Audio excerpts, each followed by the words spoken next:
Bandeko balandi bozo komona ndenge bandeko mususu bazali koya pona ko rejoindre journée ya lelo ezali journée moko oyo bagnonso tu ya UDPS oyo babengi journée de base de l'UDPS donc bazo ya pona ko sepela bino mo bozali komona nazali ngai moko te nazo ya mba invité na ngai oyo abengami na kombo ya David Itunga le défenseur oyo tozo betania masolo etali journée mbote mwana mboka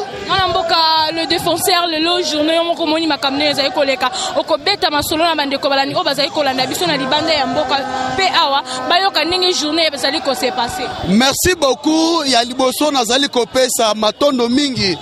na hiérarchie à partir na biso UDPS parce que il faut yeba keno na UDPS base nde aza mokonzi. Il faut yeba keno na UDPS mas nde mutu pesa mot d'ordre. Pour date oya le 12 novembre ezali mokolo wapi UDPS to base ya UDPS etelemaki pona koyebisa na président Félix tango azalaki nanu président ya UDPS o bakendeki na Genève pona kobimisa candidat commun parce que par rapport na lisanga oya opposition peuple congolais sur le plan national, peuple congolais sur le plan international, bango tout espoir na bango ezalaki visé na o atangami na kombo ya Félix Antoine Tshilombo Tshisekedi o to benga lelo Fati Beton o azali actuel président de la République démocratique du Congo akomi yango pamba te ezali par rapport na décision parce que communiqué na Genève ebimaka que ebimaka ndeko Madidi nde azaki candidat commun et puis de cette occasion nazo profiter koyebisa bato peut-être bazana kata ignorance o ba kopé sa déclaration que mokolo yango président Félix appelle ça que non le changement aujourd'hui s'appelle Martin Fayoul nazali ko interpeller bango que non Fati Beton o ya botami na politique Fati Beton o ya koli na politique Fati Beton a pouvoir na politique Fati Beton place nous azali ko kende azali côté batu na politique atali saka batu solo ko ebisa bango que non ndenge to kanaki na mwana mboka Martin Fayoul que non a voté nga local le système échangé qui na Genève parce que toyebaki que kokutana na Genève ba se référer qui par rapport na ndenge san cité le kanaka pas politique ya parti politique structuration nango et puis délai nango et puis ndenge ezali implanté sur le plan national qu'international na monde entier ezan na parti mokote ya parti politique o ezali implanté partout ailleurs local la UDPS ezalité alors na esika que non babimisa président Félix na Genève trahison et outaki na ndeko Madidi Fayoulou o Félix Tshisekedi aloba que non le changement c'est-à-dire a changé qui na dernière minute pour na ko détourner vision o babengi ya Fati Beton nazali ko yebisa batolo lenge makambo wapi elekanaki yango toyebisa ki président Félix communiqué eyaki le 11 novembre 2018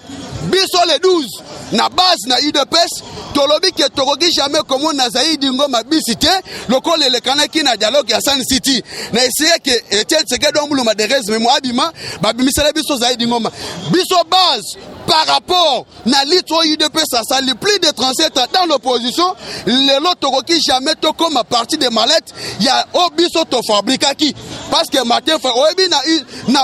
na politique il y a République démocratique du Congo okoki jamais kobenga ma opposant soko le kana UDPS cité ezana mutu moko telelo akoki koloba ki asala carrière politique na sans passer par l'UDPS ou bien cause notion politique o outil il y a solo na kata parti lokola UDPS mokolo ya le 12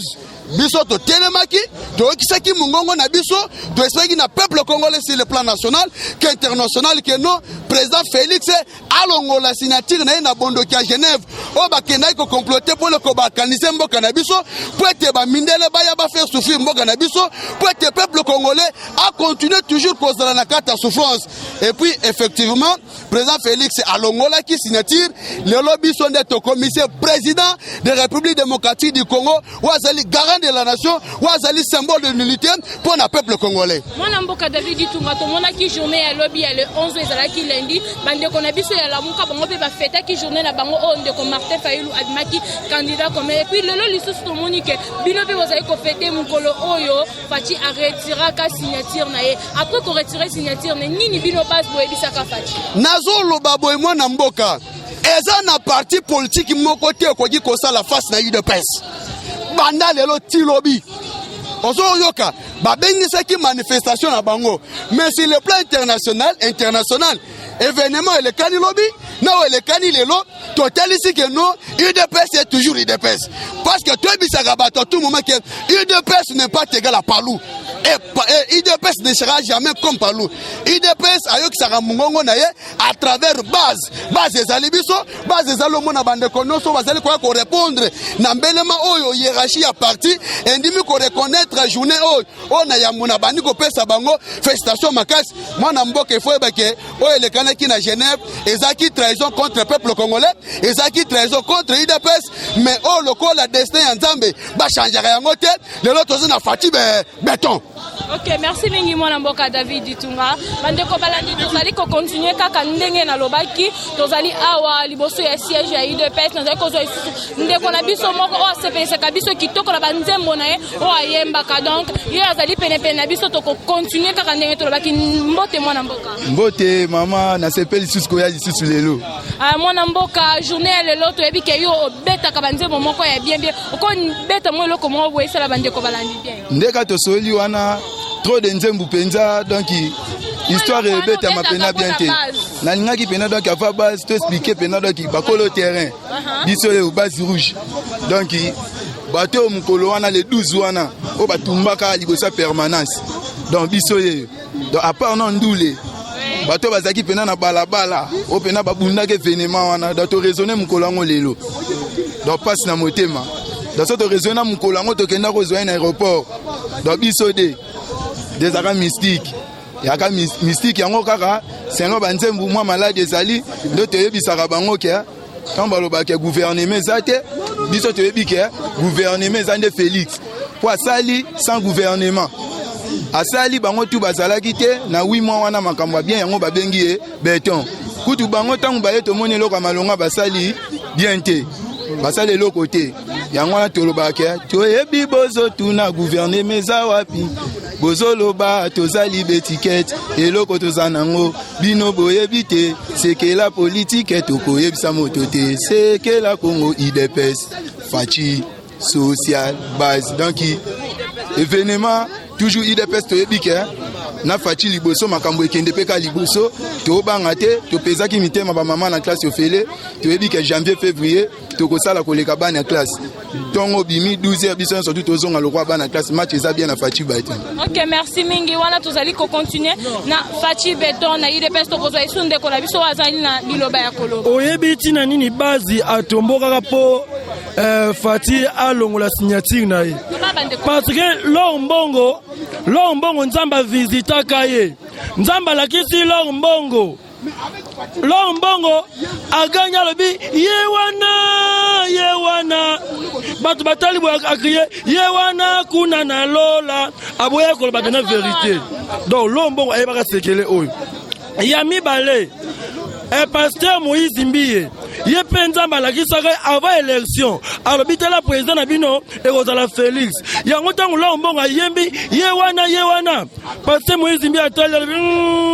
nzambe lakisaka pe na mona tangu nzambe alakisi pasteur Moïse Mbiye alobi ezande boy alobi elekinga mayele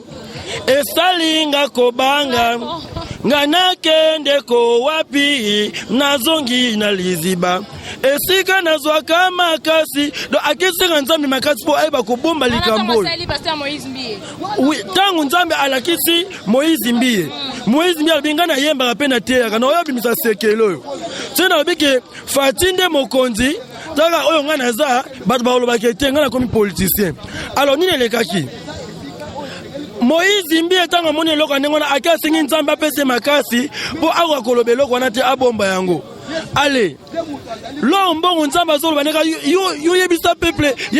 ata bisika yoza mais yebisa peuple ke mukonzi eza kingandi mukonzi Fatime lombongo akoloba te lombongo ayeko bwaka bakoyoka sango mwene tika komi moto ekosala lokito ekokanga na matoi lokola kake bru yango moto ba publiaki omona esaki vérité des hymnes egangaki na matoi lokola kake yango ne ko comprendre que Patrice Ngoi Musoko. Yango na ayembaka munduki bombaka yango nzoka papa de fait Etienne Tshisekedi alobi ke mukolo passation du pouvoir ekosalama munduki ekolela te masasi ekolela te nzoka fwe Patrice pe alobaka yango c'est-à-dire bokonzi afati euti na Nzambe bokonzi afati euti na Nzambe mutu akomeka kobundisa fati Nzambe obundisa ye. OK, merci mingi mwana mboka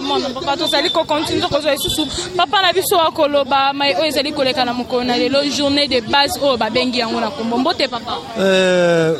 mbote mwana biso est-ce que okoko permettre tolo batana lokota ya bamindele papa aloba na monoko nyonso tu oyo ezo semble facile. Merci beaucoup. Je suis très content et ravi de vous retrouver sur ces lieux en date d'aujourd'hui. Les autres ont parlé d'un son de cloche et moi aussi je vais parler d'autres sons de cloche par rapport à la Bible et par rapport à la parole de Dieu. Aujourd'hui, je me tiens devant vous. C'est l'apôtre Josué Jean-Claude Mwalaba qui vous parle. Je suis pasteur de l'église de 44e communauté Sebfa de l'ECC. Nous étions en prière pour soutenir ce pays et soutenir les chefs de l'État. Et le message que nous avons eu, c'est ce message que vous voyez dans ces tableaux, qui dit, l'Éternel dit à Fachi, tu verras la main maintenant, tu verras ce que je ferai. Ah, point. J'étais le nom de la personne, mais vous allez deviner. Une main puissante les forcera à vous laisser travailler. Et une main puissante les forcera à les chasser dans ce pays, RD Congo, le pays de tes parents. Alors, il y a très longtemps que nous sommes restés en prière. Soutenir ce pays, soutenir l'homme qui est aujourd'hui au pouvoir. Parce que depuis 1997, on avait eu ainsi dit l'Éternel pour ce gouvernement ici. Quelle que soit ta force, quel que soit ton argent, quelle que soit ton intelligence, tu ne peux pas renverser ce que Dieu a déposé dans ces pays. Parce que Dieu seul est descendu pour visiter ces pays. Merci beaucoup. Merci beaucoup. Bandeko Balandi, tozali ko continuer kaka na ambiance ya mokona lelo, tozali kaka wana sur place, tozo continuer ko la bino bat mususu bazali wana. Eshima, votre magazine qui bat au rythme de l'actualité. Une réponse à vos besoins en information, un éclairage dans divers domaines. Impartial, documenté, instructif. Eshima au cœur de l'info. Retrouvez la nouvelle édition. Exclusivité. Sakombi Molendo, le réformiste qui vient stopper l'hémorragie, suspension des fonctionnaires peu intègre, numérisation des titres fonciers et climat de confiance avec les collaborateurs, le nouveau gestionnaire des terres congolaises fixe les nouvelles règles de jeu. Focus, Lambert Mindi, Omalanga, le souverainisme comme un dogme. Redressement délaissé, Tomaluaka Losenjola, l'homme de la situation. Dossier Eshima, fini les vacances, vive les rentrées. De la politique au judiciaire, en passant par les scolaires, les derniers trimestres de l'année 2019 en RDC est décoiffant. Économie, BCC, un cadre des rétrocommissions et détournements à passer au peine fin. Découverte, Claude Ibalanki et Colomba, les coordonnateurs du MNS au centre de l'action de Félix Tshisekedi dans le Grand Lac. Les dialogues et pourparlers en RDC qu'en tire le peuple. Tubaou, la clé de la mythologie kassaïenne. Retrouvez l'intégralité du magazine Eshima dans les kiosques. Eshima Magazine, un nouveau standard d'information.